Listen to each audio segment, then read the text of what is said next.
you know, you can run over hot coals, but if you leave and do nothing, then you know, and everybody's always motivated when they're there, and they're motivated the day after. But are you motivated a month later or a year later? And I think that's the problem I always see with this stuff. Yeah. So I mean, lots of people do masterminding courses because it keeps that momentum for people. We have masterminds, but they're free. They're, you know, member organized ones.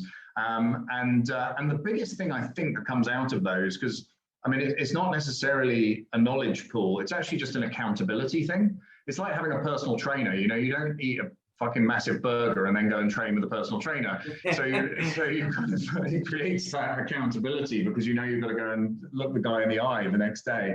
And I think it's the same thing learning anything. If you can add accountability to what you're doing, it just keeps you taking those positive steps forward on a daily or weekly basis, because goals are one thing, chunking the goals down is great, creating habits is great, but ultimately we're all stuck being human beings, and human beings are notoriously unpredictable creatures, and accountability seems to work for a lot of people.